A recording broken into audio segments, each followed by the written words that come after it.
গ্রামের পরিবেশটা কি সুন্দর, উপরওয়ালা কি অপূর্ব সৃষ্টি।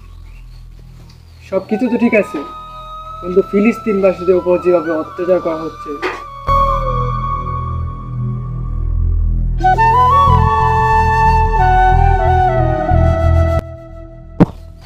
ভাই আপনি একা একা বসে কি বলতেছেন? তাই বলতেছি যে আমরা তো ভালোই আছি, কিন্তু ফিলিস্তিনবাসীদের উপর যেভাবে অত্যাচার করা হচ্ছে, তারা ঠিক মতো খাইতে পারে না, নামাজ পড়তে পারে না। ঈদ বলতে ওর কিচ্ছুই নাই। পরিবার পরিজন হারাইয়া তারা নিঃস্ব।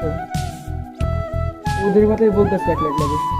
ভাই আপনি কথাটা ঠিক কইছেন। এখন আমরা কি করি? কি করতে পারি আর? নামাজ পড়ে আল্লাহর কাছে তাদের জন্য দোয়া করতে পারি। ভাই আপনি তো এই গ্রামে আর কখনো দেখি নাই। আপনি কোথা থেকে আসছেন? ভাই আমি ঢাকা ছিলাম তো, ঢাকা থেকে এক পাশে আগে বাড়ি আসলাম। ভাই আপনি ঢাকা থেকে আসছেন? ভাই আপনি থাকেন নাই। শুক্রিয়া ভাই।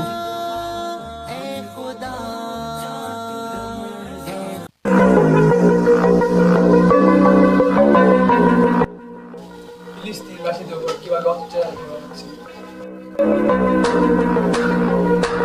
ভাইয়ের চাবি মনে হয় এটা ভাইয়ের চাবি, মনে বলে মনে রাখা গেছে। ভাই আপনার চাবি।